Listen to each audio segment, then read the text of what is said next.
وَلَقَدْ يَسَّرْنَا الْقُرْآنَ لِلذِّكْرِ فَهَلْ مِن مُّدَّكِرٍ۔ الحمدللہ رب العالمین والصلاة والسلام علی رسولہ الکریم، اما بعد فاعوذ باللہ من الشیطان الرجیم، بسم اللہ الرحمن الرحیم۔ ان الصفا والمروۃ من شعائر اللہ، فمن حج البیت او اعتمر فلا جناح علیہ ان یطوف بہما ومن تطوع خیرا فإن اللہ شاکر علیم۔ صدق اللہ العظیم۔ رب اشرح لی صدری ویسر لی امری واحلل عقدۃ من لسانی یفقہوا قولی۔ ربنا لا تؤاخذنا ان نسینا او اخطأنا، آمین یا رب العالمین۔ یہ سورہ بقرہ کی آیت نمبر 158 ہے، جس سے ہم آج کے مطالعہ قرآن کی ابتدا کر رہے ہیں۔ اس سے پہلے آیت نمبر 142 سے ہمارے سامنے تحویل قبلہ کا مضمون انتہائی تفصیل کے ساتھ آیا، جس میں اللہ تبارک تعالیٰ نے مسلمانوں کو قبلے کی تبدیلی کا حکم دیا، اور اس بات کو انتہائی زوردار انداز سے بیان کیا گیا۔ اس کی وجہ یہ تھی کہ یہود کا یہ معاملہ تھا کہ وہ دین ابراہیمی سے ان روایات کو مٹا دینا چاہتے تھے جس کا تعلق حضرت اسماعیل علیہ السلام سے کسی طرح بھی ہوتا تھا، کیونکہ اس بیت اللہ کی تعمیر بھی حضرت ابراہیم علیہ السلام اور حضرت اسماعیل علیہ السلام نے کی۔ اگرچہ وہ اس بات کو جانتے تھے کہ جو آخری نبی آئے گا وہ اس قبلے کو دوبارہ بحال کرے گا، لیکن وہ نہیں چاہتے تھے کہ اسماعیل علیہ السلام کا تذکرہ کسی طرح بھی سامنے آئے، اس وجہ سے وہ ان باتوں کو چھپاتے تھے۔ اس کے ساتھ ساتھ صفا اور مروہ کی سعی، جو کہ حج اور عمرے کے مناسک میں سے ہے، اس کو بھی انہوں نے حج اور عمرے کی عبادت سے مٹا دیا تھا، اس لیے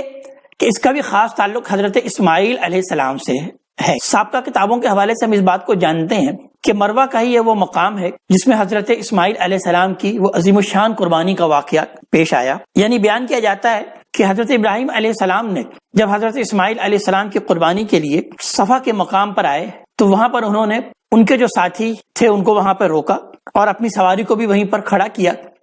اور اس کے بعد حضرت اسماعیل علیہ السلام کو لے کر وہ مروہ کے مقام پر چلے گئے، جہاں پر وہ ان کی قربانی کا پھر وہ عظیم الشان واقعہ، جس کی یہ تفصیلات ہم یہ جانتے ہیں، وقوع پذیر ہوا، اور جس کی یاد ہم ہر سال عید الاضحیٰ کے موقع پر مناتے بھی ہیں۔ تو حج اور عمرے کے موقع پر بھی اس کی صحیح در حقیقت انہی کی یاد کو تازہ کرنے کے لیے ہے، لیکن یہودیوں نے حضرت اسماعیل علیہ السلام کی تمام تذکرے کو دین ابراہیمی کے روایات سے چونکہ مٹا دینے کا ارادہ کر لیا تھا، تو اس وجہ سے وہ صفا اور مروہ اس کی صحیح کو بھی وہ ایک بدعت کہتے تھے۔ وہ یہ کہتے تھے کہ حج میں یہ اس کی صحیح کی جاتی ہے، یہ ٹھیک نہیں ہے، یہ ایک بدعت ہے۔ اللہ تبارک تعالیٰ نے اس تحویل قبلہ کے موقع پر اس بات کی بھی وضاحت کر دی کہ یہ صفا اور مروہ کی صحیح دین میں ایک بدعت نہیں ہے، بلکہ اللہ نے اس کو مشروع قرار دیا ہے۔ لہذا ارشاد ہوتا ہے کہ ان الصفا والمروۃ من شعائر اللہ، کہ یہ صفا اور مروہ یہ اللہ تبارک تعالیٰ کے شعائر میں سے ہیں،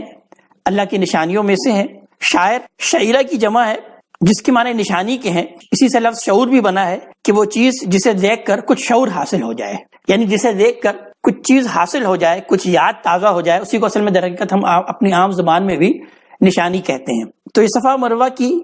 صحیح اس کا طواف در حقیقت اس بات کی یاد تازہ کرنے کے لیے ہے کہ یہ وہ مقام ہے جہاں پر حضرت ابراہیم علیہ السلام نے حضرت اسماعیل علیہ السلام کو اللہ تبارک تعالیٰ کے حکم سے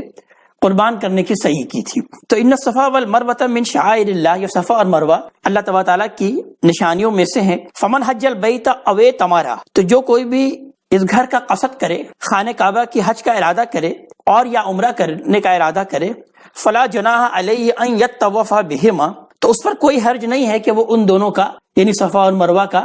طواف بھی کر لے۔ یعنی گویا کہ اللہ تبارک تعالیٰ نے اس کو ایک مشروع عمل قرار دیا حج اور عمرے کے ساتھ۔ لیکن یہ بات بھی معلوم ہو جانی چاہیے کہ حج اور عمرے کے ساتھ یہ کوئی لازمی عبادت نہیں ہے، بلکہ ایک پسندیدہ عمل ہے۔ یہی وجہ کہ اللہ تبارک تعالیٰ نے یہ لفظ استعمال کیا کہ فلا جناح علیہ، کہ اس پر کوئی حرج نہیں ہے، کوئی گناہ نہیں ہے کہ اگر وہ اس کا طواف کر لے۔ اور آگے بھی اس بات کو بیان کیا جا رہا ہے کہ ومن تطوع خیرا، اور جو بھی اپنی خوشی سے کوئی نیک عمل کرتا ہے، کوئی خیر کا عمل کرتا ہے، کوئی نوافل ادا کرتا ہے، فإن اللہ شاکر علیم، تو اللہ تبارک تعالیٰ تو بہت قدردان ہے، اسے بہت قبول کرنے والا ہے اور علم رکھنے والا ہے۔ ان الذین یکتمون ما انزلنا من البینات، بے شک وہ لوگ جو کہ چھپاتے ہیں جو کہ ہم نے نازل کیا واضح نشانیوں میں سے، والہدیٰ اور ہدایت میں سے، من بعد ما بیناہ للناس فی الکتاب، اس کے بعد کہ ہم نے اس کو لوگوں کے لیے کتاب میں واضح کر دیا تھا۔ یعنی اس معاملے میں حقائق ہم نے نازل کر دیے ہیں، لیکن اس کے باوجود بھی کوئی اس کو چھپانے کی کوشش کرتا ہے تو اولئک یلعنہم اللہ و یلعنہم اللائنون، تو یہی وہ لوگ ہیں کہ جن پر اللہ تبارک تعالیٰ بھی لعنت کرتے ہیں اور تمام لعنت کرنے والے بھی اس پر لعنت کرتے ہیں۔ الا الذین تابوا واصلحوا، سوائے ان لوگوں کے جنہوں نے اپنی توبہ کر لی اور پھر اپنی اصلاح کر لی، وبینوا، اور اس کو بیان بھی کر دیا، اس کو واضح بھی کیا، یعنی جو چیز انہوں نے چھپائی تھی اللہ کی کتاب میں سے، ہدایت میں سے جو اللہ تعالیٰ نے ان کو عطا کی تھی، اس کو انہوں نے واضح بھی کیا، یعنی صرف توبہ اور اپنی اصلاح ہی نہیں کی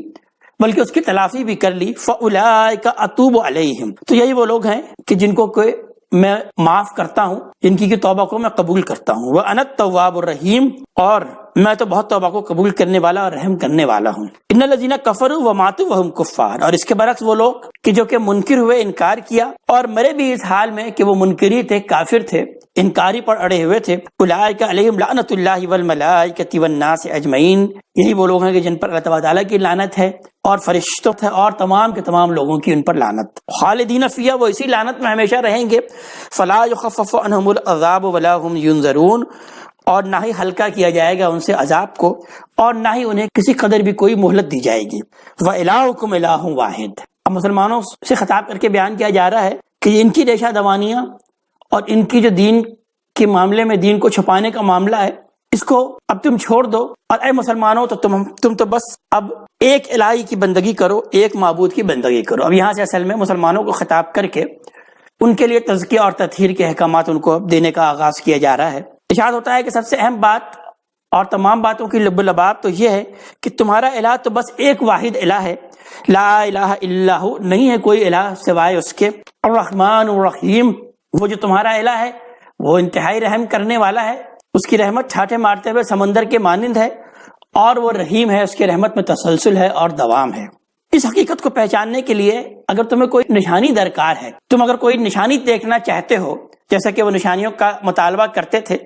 تو اللہ تعالیٰ بیان فرما رہے ہیں کہ اپنی آنکھیں کھولو اور آسمان اور زمین کو دیکھو، آسمان اور زمین کی خلاقی میں اور اس کی صنائی میں تم کو اللہ تعالیٰ کی معرفت کی نشانیاں مل جائیں گی۔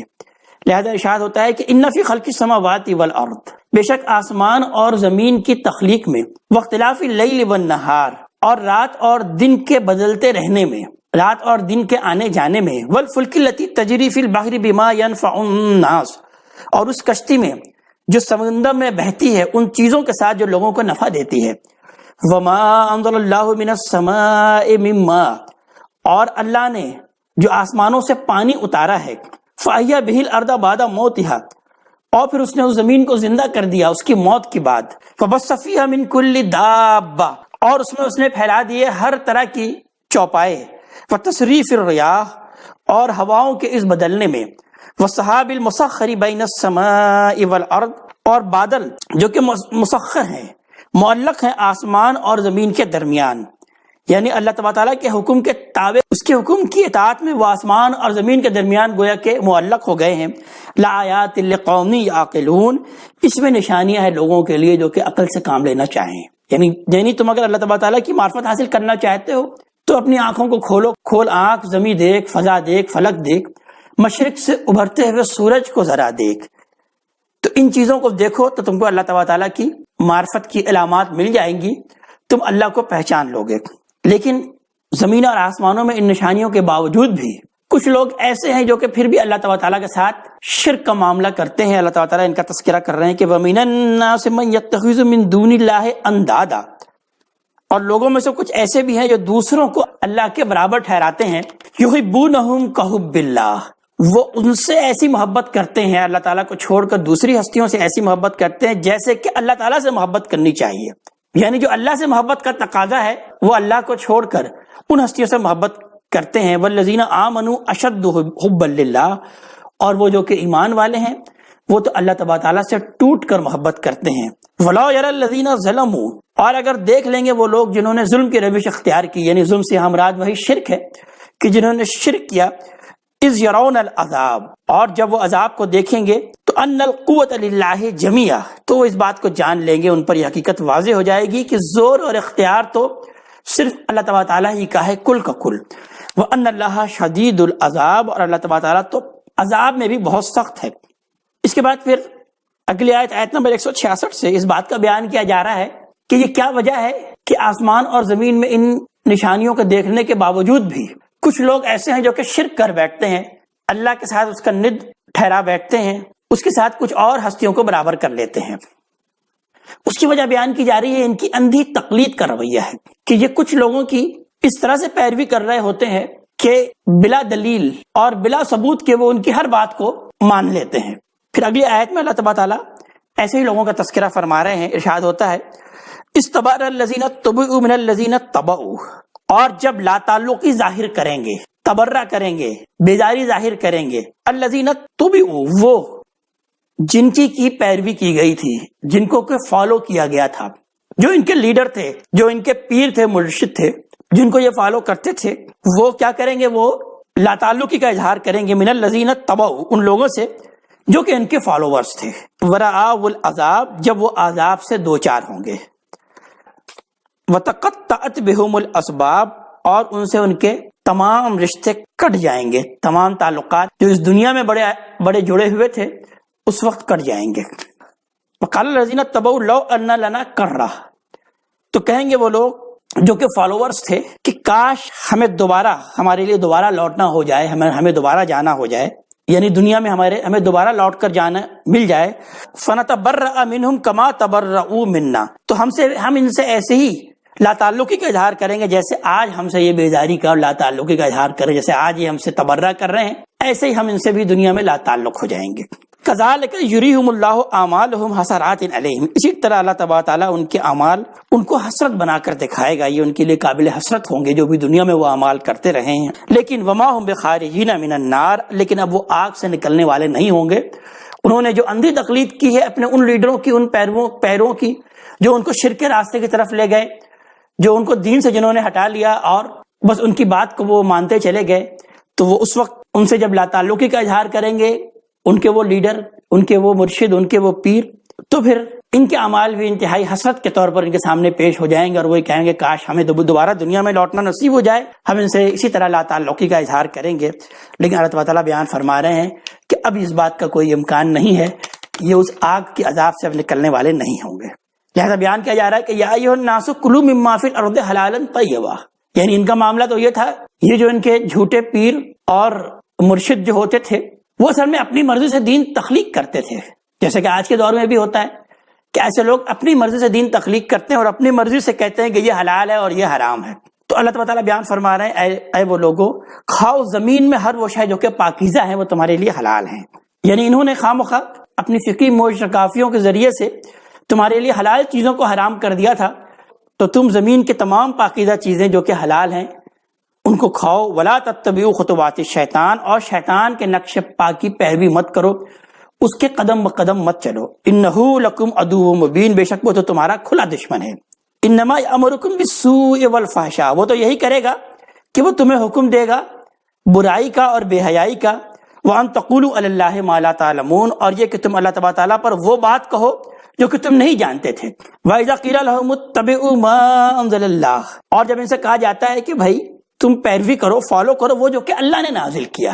ان جھوٹے پیروں کی اور ان شخصیات کی تم کیوں اندھی تقلید کرتے ہو؟ بلکہ تم کو تو پیروی کرنی چاہیے، تم کو تو تقلید کرنی چاہیے اس شے کی جو کہ اللہ نے نازل کیا۔ تمہارے لیے کتاب ہے، تمہارے پاس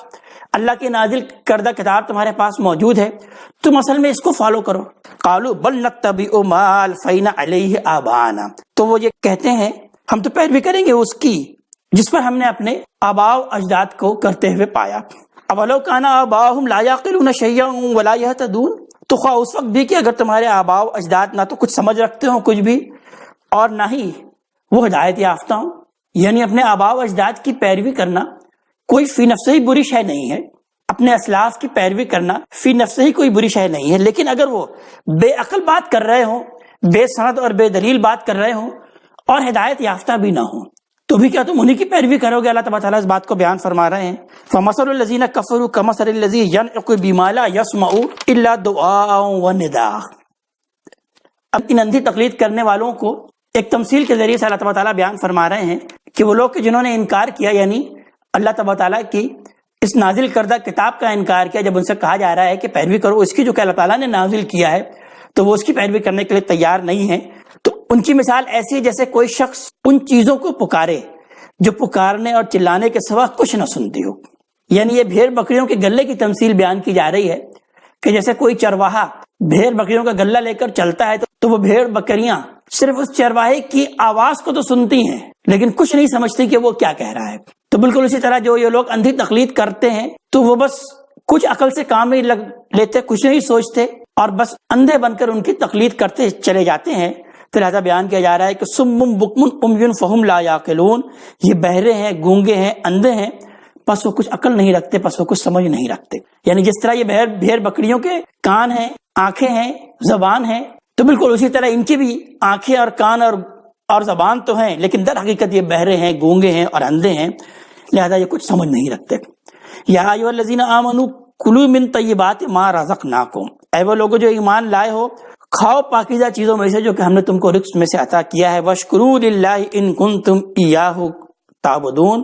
اور شکر کرو اللہ تبارک تعالیٰ کا اگر تم واقعی اسی کی بندگی کرتے ہو. انما حرم علیکم المیتہ, اس نے تم پر یہی چیزیں حرام کی ہیں, یعنی ان پیروں نے تو تم پر نہ جانے کتنی چیزیں تم پر حرام ٹھہرا دی ہے,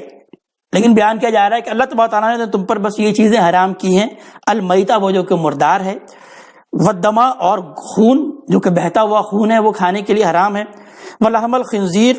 اور سور کا گوشت. وما اہل بہ لغیر اللہ, اور وہ جس پر اللہ تعالیٰ کے سوا کسی اور کا نام پکارا جائے, جو اللہ تبارک تعالیٰ کے سوا کسی اور کی نظر و نیاز ہو, اللہ تبارک تعالیٰ نے یہی تم پر حرام کیا ہے. فمن اضطر غیر باغ ولا عاد, تو جو کوئی بھی حالت اضطرار کی کیفیت میں ہو اور وہ نہ تو سرکشی کرنے والا ہو نہ تو حد سے بڑھ جانے والا ہو, یعنی اس کے اندر کوئی گناہ کے داعیات موجود نہ ہو, تو فلا اسم علیہ, تو اس پر کوئی گناہ نہیں ہے کہ اگر وہ ان چیزوں میں سے حالت اضطرار کی کیفیت میں کھا لے. ان اللہ غفور الرحیم, بے شک اللہ تبارک تعالیٰ تو بہت بخشنے والا ہے اور بہت رحم کرنے والا ہے. ان الذین یکتمون ما انزل اللہ من الکتاب, بے شک وہ لوگ جو کہ چھپاتے ہیں جو کہ اللہ تبارک تعالیٰ نے کتاب میں سے نازل کیا ہے, کتاب کی باتوں کو چھپاتے ہیں اور اس کو پس پوچھ ڈال کر اپنی بات کو جو لوگ آگے بڑھا دیتے ہیں. وَيَشْتَرُونَ بِهِ ثَمَنًا قَلِيلًا, اور اس کے ذریعے سے وہ کچھ تھوڑا سا فائدہ حاصل کر لیتے ہیں. اولئک ما یأکلون فی بطونہم الا النار, تو یہی وہ لوگ ہیں جو کہ اپنے پیٹوں میں صرف آگ کو بھر رہے ہیں, آگ ہی بھرتے ہیں. ولا یکلم اللہ یوم القیامہ, اللہ تبارک تعالیٰ قیامت کے دن ان سے بات تک نہیں کرے گا. ولا یزکیہم, اور نہ ہی ان کا تزکیہ کرے گا, نہ ہی ان کو پاک کرے گا. وَلَهُمْ عَذَابٌ علیم, اور ان کے لیے تو دردناک عذاب ہے. اولئک الذین اشتروا الضلالۃ بالہدیٰ, یہ وہ لوگ ہیں جنہوں نے گمراہی کے بدلے ہدایت خرید لی. والعذاب بالمغفرہ, اور عذاب کے بدلے مغفرت. فما اصبرہم علی النار, تو کس قدر ہیں یہ آگ پر صبر کرنے والے, کتنا بڑا جھگڑا ہے ان کا. یعنی یہ کلمہ تعجب ہے کہ یہ آگ پر کتنا صبر کرنے والے ہیں, کتنا صبر کریں گے. ذالک بان اللہ نزل الکتاب بالحق, یہ اسی لیے ہوگا کہ اللہ تبارک تعالیٰ نے یہ کتاب حق کے ساتھ نازل کی. یعنی اس کتاب کی پیروی کرنی چاہیے تھی, نہ کہ ان ہستیوں کی, ان شخصیات کی پیروی کرنی چاہیے تھی کہ جو کہ بے دلیل اور بے سند بات بیان کرتے ہیں. ان کو یہ عذاب اللہ تبارک تعالیٰ اس لیے دیں گے کہ اللہ تعالیٰ نے اس کتاب کو حق کے ساتھ نازل کیا, لیکن وَإِنَّ الَّذِينَ اخْتَلَفُوا فِي الْكِتَابِ لَفِي شِقَاقٍ بَعِيدٍ, کہ وہ لوگ جنہوں نے اختلاف کیا اس کتاب میں وہ بہت دور کی گمراہی میں جا پڑے, بہت دور کی گمراہی میں وہ چلے گئے. لیس البر ان تولوا وجوہکم قبل المشرق والمغرب, اور یہ سمجھتے ہیں کہ نیکی جو ہے وہ محض کچھ رسموں کو ہی ادا کر لینے کا نام ہے, یہ نیکی کی اصل حقیقت کو نہیں سمجھتے. تو بیان کیا جا رہا ہے کہ نیکی یہی نہیں ہے کہ تم اپنے چہرے کو کر لو مشرق کی طرف یا مغرب کی طرف. ولکن البر من آمن باللہ والیوم الآخر, بلکہ نیکی تو اس شخص کی ہے جو کہ ایمان رکھتا ہے اللہ تبارک تعالیٰ پر اور یوم آخرت پر. والملائکۃ والکتاب والنبیین, اور فرشتوں پر اور کتابوں پر اور نبیوں پر. وآت المال علی حبہ ذوی القربى والیتامى والمساکین وابن السبیل, اور وہ مال دے اس کی محبت کے علی الرغم, یعنی مال کی محبت کے باوجود وہ مال دے قرابت داروں کو, یتیموں کو, مسکینوں کو اور مسافروں کو. والسائلین وفی الرقاب, اور سوال کرنے والوں کو اور گردنوں کے چھڑانے میں, یعنی غلامی سے لوگوں کو آزاد کرانے میں, یا کوئی کسی مخمصے میں پھنس گیا ہے اس سے اس کو آزاد کرانے میں وہ اپنے مال کو خرچ کرتا ہے.